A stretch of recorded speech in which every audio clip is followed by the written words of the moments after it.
What's up, NFL fans? What's up, all football fans? This your boy JB, host of the Behind the Bench Podcast Network and channel.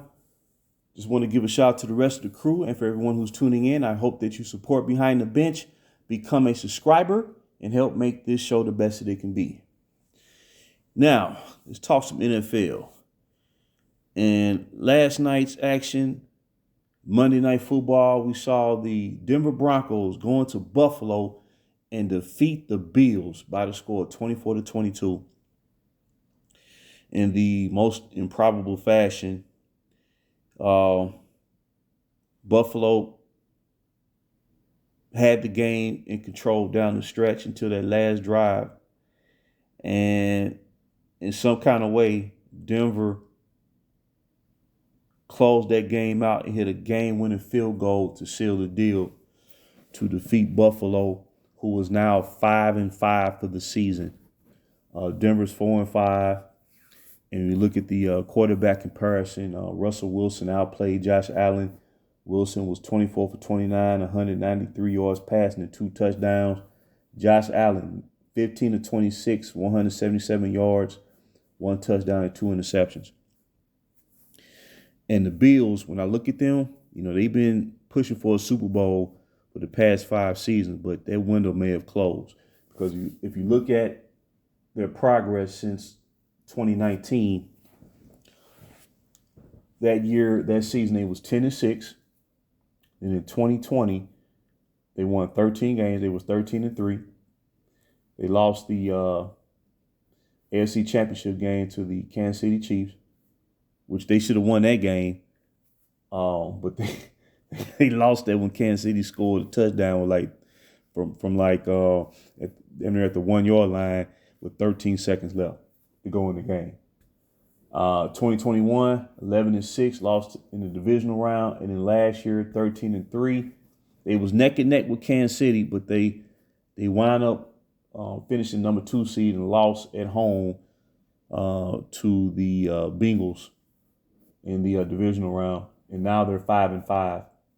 And I believe the main issue going on with Buffalo is the defense is still relatively strong, but they may be starting to wear out. They've extended a lot of energy, producing results for Buffalo over these past 5 seasons, but the offense is not holding up their end of the bargain, and I believe a lack of a running game is leading Josh Allen to play ill-advised at times, and the punishment he's been taking, running the ball, scrambling or whatnot, is leading him to throw these interceptions, and he could be break it down a little bit too. So it's a combination of a lot of factors, but when you've been going at it for 5 years and you've been this close but this far away, that could be a major sign. And other teams are getting better in the AFC. That division, Miami Dolphins, the Jets with their defense, New York Jets seem to have Buffalo's number, and then you have that AFC North division this year. That could be the best division in football.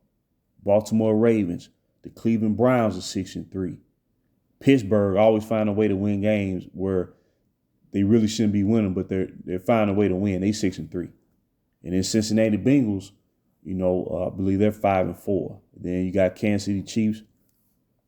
Jacksonville Jaguars, a good young team on the rise. So Buffalo, they 5-5. So more than likely they're not going to be one of them top seeds. That's if they do qualify for the playoffs. And now you have 17 games in the season where they may finish 8-9. You know what I'm saying? So, it's a combination also of a lack of a running game. I believe that's the primary issue going on in Buffalo. You got to have a running game, especially in the playoffs. That's why those teams were so good in the 80s and 90s, or the 70s included. Just historically, if you have a strong run game, a dominant run game to build your offense around, I think a lot of teams, because of this era that we are in, this past happy league, teams have pretty much eliminated a consistent rushing game and they're actually relying on the quarterbacks to run for these yards, but it's at the expense of having a complete offense come the postseason, and you wind up losing the games. And it's a lot of teams that's built like that, and they wind up falling short when they do have the talent to, clinch a berth in the Super Bowl, But Buffalo, man, they having a tough time. And a team like Buffalo with the history that they've had, and, in the 90s, they lost them 4 Super Bowls. And they had a tremendous running game back then with Thurman Thomas, and Kenneth Davis as the backup to Thurman Thomas. And they went to 4 straight Super Bowls, although they didn't win one. That's why I would like to see Buffalo, win a championship for his franchise, because they've had so much disappointment, in the 90s, But it's the NFL, and they say NFL stands for not for long. So when you have an opportunity to win, you got to produce, because if not, another team gonna rise, and Buffalo could be at the crossroads. They 5-5. So I would say, and they have, one of the top receivers in the league in Stephon Diggs. So they have talent, but it's a gap on their team, and now it's carrying over to their defense at a part of these games, because the defense is trying to keep the offense afloat per se, but the offense having trouble scoring in their red zone too because of a lack of the running game. And I believe it's a domino effect, which leads Josh Allen to play ill-advised at times and out of control, wind up throwing interceptions in that red zone too.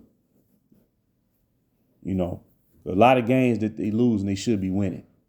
And a lot of times I think they're playing down to the competition too. They're playing down to the competition. You can't do that in the NFL if you mess around and lose. You will lose. That being said, I think Denver, the one like they beat Kansas City, and now they beat Buffalo. So maybe they done found a little something. They started off slow. Remember, early in the season, they gave up 70 points to the Miami Dolphins. So since then, they've been on the rebound and playing much better. Maybe Sean Payton is started to right the ship a little bit in Denver. So, but it is what it is, man. Buffalo at a crossroads, and Denver is got momentum. And who knows how the second half of the season gonna play out? But I guess we'll see. Well, I just want to drop that nugget. Until next time, this has been JB for BTB Behind the Bench.